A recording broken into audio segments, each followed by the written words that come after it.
सीतापुर की इस पौराणिक धरती पर, ऐतिहासिक धरती पर आप सब लोगों में जोश तभी आ गया जब हमारे यशस्वी विधायक राकेश जी का पदार्पण हुआ। तो मैंने देखा कि आप सबके चेहरे मुस्कुराने लगे और आप सब लोगों के अंदर जो एक गर्मी आ गई। तो सबसे पहले निर्मल वर्मा जी के लिए जो आप लोगों के अंदर जो जोश पैदा हुआ, जो आप लोगों के अंदर उत्साह पैदा हुआ और जो मुस्कान आप लोगों के चेहरे पर आई, इससे मुझे लगा कि आप लोगों का कितना प्रेम अपने विधायक के प्रति है।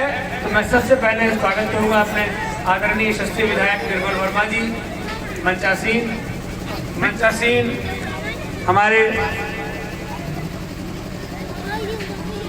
श्री अरविंद पांडे जी जिला संयोजक जी, मनीष द्विवेदी जी जिला उपाध्यक्ष किसान मोर्चा, श्याम किशोर कश्यप जी मंडल अध्यक्ष, मधुकांत मौर्य जी मंडल महामंत्री, छोटेलाल जी मंडल महामंत्री, शिव प्रकाश मिश्र जी, रोहित कुमार मिश्र जी, श्री राजकुमार जी जो स्वास्थ्य अधिकारी हैं, सरिता देवी जी और ताराचंद रावत जी गेरुआ माफी से, श्री राजकुमार मिश्र जी पूर्व प्रधान गेरुआ माफी से, श्री आनंद सिंह जी, श्री शिव कुमार जी सचिव, प्रेम शंकर रोजगार सेवक, संगता प्रसाद शुक्ल जी एडवोकेट और श्री अनिल मिश्र जी।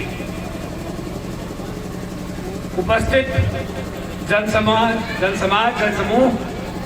माताएं, बहनें, पत्रकार बंधु, अधिकारीगण एवं मेरे सभी साथियों,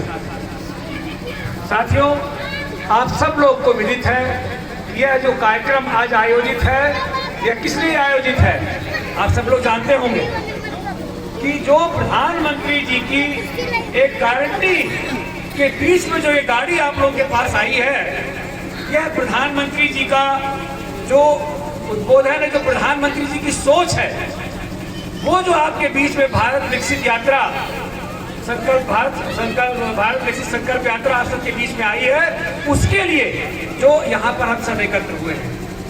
साथियों, जिस समय इस देश में तोड़ो फोड़ो लूटो की संस्कृति चल रही थी, उस समय आप सबके सहयोग से इस देश में एक मजदूर का बेटा, एक गरीब का बेटा इस देश का प्रधानमंत्री बना। और उस गरीब के बेटे की जो सोच थी, क्योंकि उसने गरीबी को बहुत नजदीक से महसूस किया था, उस गरीबी को देखा था, और आप सबके मत से, आप सबके आशीर्वाद से एक ऐसी व्यवस्था बनी कि वह इस देश में एक परंपरा को उसने तोड़ा। पहली परंपरा क्या तोड़ी? हजूर का बेटा हजूर बने, ये इस देश की परंपरा थी। लेकिन अब आप सबके वोटों ने एक मजदूर के बेटे को हजूर बनाया। और उनकी जो चिंता थी, सबसे पहले उन्होंने एक जनधन खाता खोला गया कि नहीं खोला गया आप लोगों का? और वो जो जनधन खाता खोला, वो क्यों खोला? क्या आवश्यकता थी उसकी? क्योंकि वो जानते थे किसी देश के पूर्व प्रधानमंत्री ने कहा कि मैं जो पैसा भेजता हूं 100 रुपया, तो 15 रुपया तक आप लोगों के पास पहुंचता है, बाकी लोग बीच में खा जाते हैं। उसकी चिंता उन्होंने की। तब हम लोग भी जगह जा करके, विधायक जी ने बहुत लोगों का जो है जनधन खाता खुलवाया होगा, हम लोग भी खुलवा रहे थे। तमाम अधिकारी यहाँ बैंक के अधिकारी उपस्थित होंगे, उन लोगों ने भी वॉरियर के रूप में काम किया और जनधन खाता खोला गया। अब जो पैसा सरकार देती है, देखा होगा टीवी पर आप लोगों ने, अमिताभ बच्चन क्या कहते हैं, ये आप जीत चुके हैं 1 करोड़ रुपया का आखिरी प्रश्न, और ये आपके खाते में जा रहा है 1 करोड़ रुपया, 1 मिनट में पैसा ट्रांसफर हो जाता है। वो जनधन खाता आपको खोला गया। उसके साथ ही उज्ज्वला योजना, जो माताएं बहनें हमारी थी यहाँ बैठी हुई हैं, उज्ज्वला योजना उन्होंने दिया। आज मैं पूरे गर्व से कह सकता हूँ कि यही अभी मेरे साथी बोल रहे थे कि यहाँ गैस कनेक्शन के लिए जब शादी ब्याह क्या होता होगा, तो आप लोग भी विधायक जी के पास जाते होंगे, विधायक जी भी पत्र लिखते होंगे, फोन करते होंगे। विधायक जैसे जनप्रतिनिधियों को भी संकट का सामना करना पड़ता था गैस कनेक्शन के लिए। आज बिना लाठी खाए गैस कनेक्शन आपके घर पहुंचता है। और वह जो उज्ज्वला योजना की चिंता किया प्रधानमंत्री नरेंद्र मोदी जी ने, आज पूरे देश में 10 करोड़ 52 लाख लाभार्थी आज पूरे देश में हैं जिनको उज्ज्वला गैस कनेक्शन मिला है। इसी के साथ प्रधानमंत्री आवास योजना में मेरे पास भी लोग आते थे और एक वीडियो के पास पूरे ग्राम समाज में यहाँ कई प्रधान बैठे हैं, 1 या 2 आवास होते थे। आज पूरे देश में 1,12,00,000 प्रधानमंत्री आवास के लाभार्थी मौजूद हैं, जिनको आज प्रधानमंत्री आवास का लाभ मिला है। यहाँ भी मैंने सुना अभी कि 8 से ज्यादा लोगों को मिला है। अब कोई शेष नहीं है, जो लोग हैं उसकी विधायक भी चिंता कर रहे हैं। अभी आयुष्मान कार्ड बन रहा है। आज पूरे गर्व के साथ हम कह सकते हैं कि आप सब लोगों की प्रेरणा से पूरे देश में इस समय 29,87,00,000 लाभार्थी हमारे पास हैं, जिनका आज आयुष्मान कार्ड बना है और 5 करोड़ आयुष्मान कार्ड धारक से उत्तर प्रदेश में। शौचालय में जिस समय स्वच्छता की बात चलती है, तो स्वच्छता को आज एक प्रतीक के रूप में प्रधानमंत्री जी ने विकसित किया कि 11 करोड़ शौचालय पूरे देश में बनाए गए। और साथियों, जो सुलभ शौचालय के रूप में, तो सार्वजनिक शौचालय के रूप में आप देखते हो, तो 2,25,00,000 सार्वजनिक शौचालय भी प्रधानमंत्री जी की प्रेरणा से इस पूरे देश में। हर घर नल, मैंने देखा हर घर नल के लिए अभी बोल रहे थे श्रीवास्तव जी, बहुत अच्छा उन्होंने बात रखी कि आज इसी पानी के लिए एक संकट होता था। पानी के लिए अभी भी कई प्रांत लड़ते रहे और हमारी जो पूर्ववर्ती सरकारें थी, उन्होंने कई प्रदेशों को पानी के लिए लड़ाया है, जल के बंटवारे के लिए लड़ाया है। लेकिन आज हर घर में जल पहुंचे, उसकी चिंता प्रधानमंत्री जी ने किया और आज हर घर नल, हर घर जल पहुंचाने का काम प्रधानमंत्री नरेंद्र मोदी जी कर रहे हैं। लोकल फॉर वोकल, उन्होंने कहा कि देश को आत्मनिर्भर बनाना है और आत्मनिर्भर बनाने के लिए तभी हो सकता है जब हम लोकल फॉर वोकल हो, जब हम लोकल जो हमारी स्थानीय वस्तुएं हैं उनका हम उत्पाद, जो स्थानीय उत्पादक हैं उनका सामान खरीदे। विदेशों के सामान से हमारा कभी भी तरक्की समृद्धि नहीं हो सकती। जो गांधी जी का सपना था उसको पूर्ण करने का काम आज प्रधानमंत्री नरेंद्र मोदी जी ने किया, जबकि जो उनके अनुयायी थे, जो गांधी बनते थे, उन्होंने कभी इसकी चिंता नहीं की। आज लोकल फॉर वोकल पे बहुत कारोबार हो रहा है, बहुत काम हो रहा है। मैं जल्दी इसलिए बोल रहा हूँ कि मैं चाहता हूँ कि ज़्यादा समय आप अपने विधायक जी को सुने और विधायक जी की भावना से, क्योंकि वो जो बताएंगे कि क्या कार्य प्रधानमंत्री ने किया है और किस कारण से आज ये हमारा प्रदेश कहाँ प्रगति कर रहा है, फिर 22 तारीख को क्या होने वाला है, ये सब आपको विधायक जी बताएंगे। लेकिन जो मेरा कार्य है, इस देश में जब 2014 में प्रधानमंत्री नरेंद्र मोदी जी ने आप सबकी प्रेरणा से सत्ता संभाली, तो उस समय पर यहाँ पे जो सड़क निर्माण है वह सिर्फ 2.5 से 3 किलोमीटर प्रतिदिन के हिसाब से हो रहा है। जबकि पूर्व में अटल बिहारी वाजपेयी जी ने जब 2004 में सत्ता सौंपी, तो 13.5 किलोमीटर, 14 किलोमीटर प्रतिदिन के रफ्तार से सड़क का निर्माण प्रतिदिन होता था। और उसको उन सरकारों ने, चूंकि उनकी दृढ़ इच्छा शक्ति नहीं थी, उन्होंने उसको नीचे गिरा दिया। आज संपर्क मार्ग प्रत्येक गांव में बन गया है। यह योजना थी सरकार की कि आज हर जगह सड़क पहुंचे। तो आज यह रफ्तार बढ़ती हुई 35 किलोमीटर प्रतिदिन की रफ्तार से सड़क का निर्माण हो रहा है इस देश में। और सड़कों का ऐसा जाल बिछा है कि श्रीनगर से लेकर कन्याकुमारी तक आप सड़क के मार्ग से जा सकते हैं। ये प्रधानमंत्री जी की परिकल्पना है और इतनी बड़ी परिकल्पना के साथ आज उन्होंने सड़क मार्ग को बनाया। जो संस्कार और संस्कृति, सरकार संस्कार और संस्कृति के संरक्षण का काम भी प्रधानमंत्री नरेंद्र मोदी जी कर रहे हैं।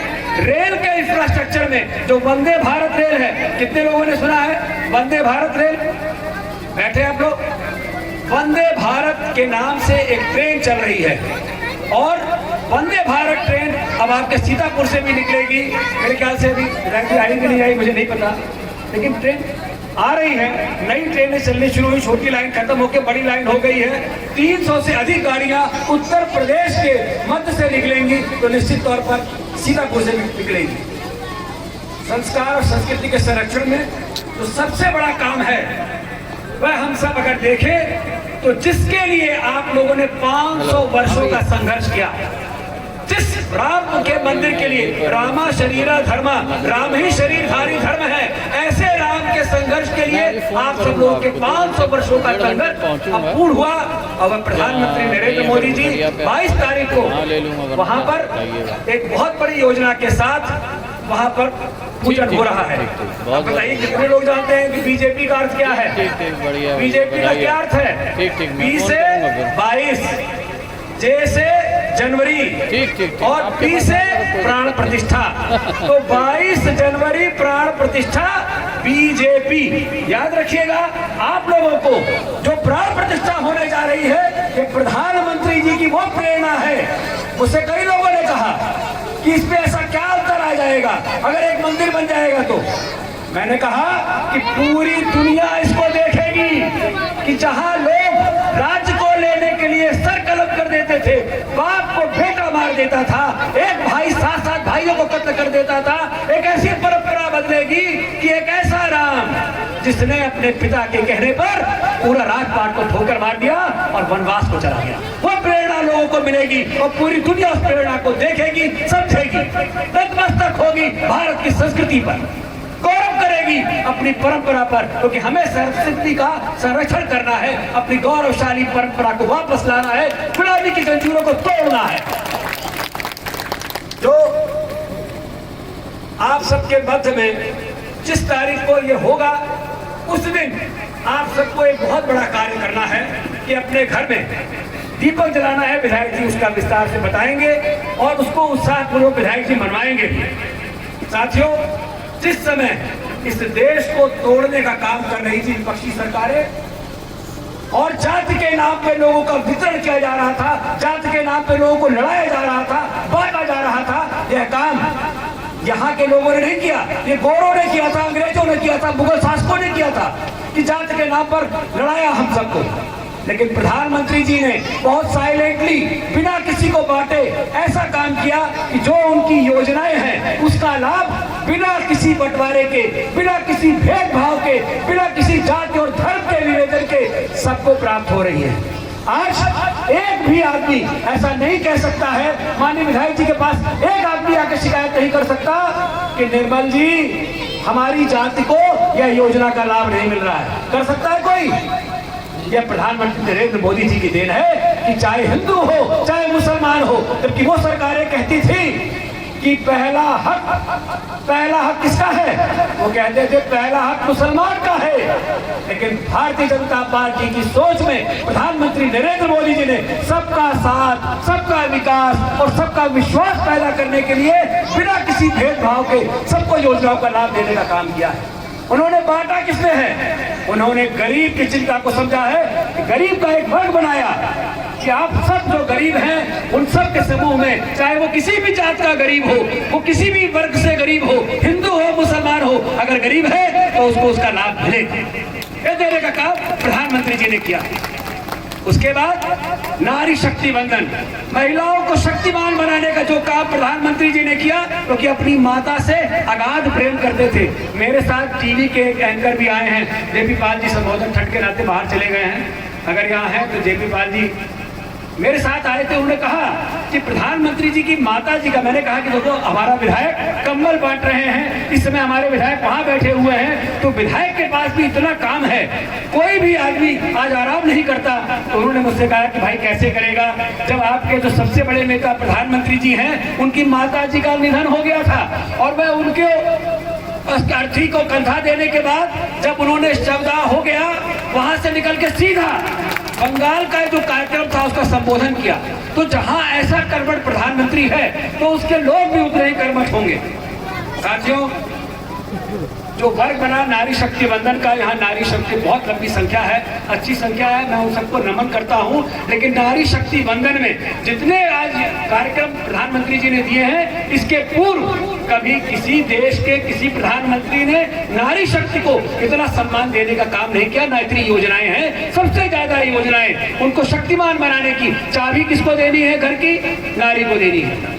जो भी हमारा योजनाएं हैं उन सब के केंद्र में सिर्फ नारी शक्ति है। जहां पूरे देश में, पूरे विश्व में आपस में इतनी लड़ाई हो रही है, यूक्रेन और रशिया का युद्ध हो रहा है, जहां एक तरफ चीन ताइवान पे अटैक कर रहा है, जहां इजराइल और इराक में ईरान में युद्ध हो रहा है, ऐसे युद्ध के माहौल में भी राम का संदेश सर्वोपरि है कि जब लंका को जीतने के बाद प्रभु राम ने अपनी राजधानी वहां नहीं बनाई, वहां विभीषण को बुला के सत्ता सौंपने का काम किया, तो यह राम मंदिर भी इतना बड़ा संदेश इस पूरे विश्व को देगा। मैं चाहता हूं कि उस दिन एक ऐसा भव्य कार्यक्रम हो, एक ऐसी व्यवस्था हो कि आप सबका यह क्षेत्र जो आज आदरणीय निर्मल जी हमारे मध्य में बैठे हैं, एक ऐसी व्यवस्था यहाँ से जाए कि 22 तारीख को पुनः प्रतिष्ठा के दिन यह पूरी विधानसभा बिस्वा पूरी जगमगाती रहे, हर घर में दीपक जलता रहे। साथियों, जनता जनार्दन होती है और जनता जिसके साथ होती है वो कौन होता है? वह कौन होता है बताइए? जनता जनार्दन होती है और जनार्दन जिसके साथ होते हैं वह अर्जुन होता है। तो आप जनार्दन है और वो अर्जुन नरेंद्र मोदी है। आप सबको वो साथ निभाते रहना है और एक बार संकल्प लेना है, जो हमारी चिंता कर रहा है उसकी चिंता हम करें। तो मैं चाहता हूं कि आप सबके वोट से, जब उस समय की सरकारें बनती थी, उस समय जो सरकारें गठबंधन से बनती थी, विधायक जी, उस समय की सरकारें गठबंधन से बनती थी और अब विपक्ष गठबंधन से बन रहा है। ये आप सबके सामने है। इतनी शक्ति दीजिए अपने विधायक को, इतना मजबूत करिए कि गठबंधन अब गठबंधन से विपक्ष बन रहा है। तो अब प्रधानमंत्री जी की प्रेरणा से स्वच्छता में सारा कूड़ा एक जगह एकत्र हो गया है। इतना शक्तिमान बनाइए अपने विधायक को, इतना मजबूत करिए कि अब उस कूड़े को बाहर फेंकने का काम आप लोगों को करना है। ये कूड़ा बाहर फेंक दिया जाए। साथियों, इस बार हम सबको संकल्प लेना है कि तीसरी बार मोदी सरकार, तीसरी बार मोदी सरकार, और इस बार 400 के पार। जय हिंद, जय।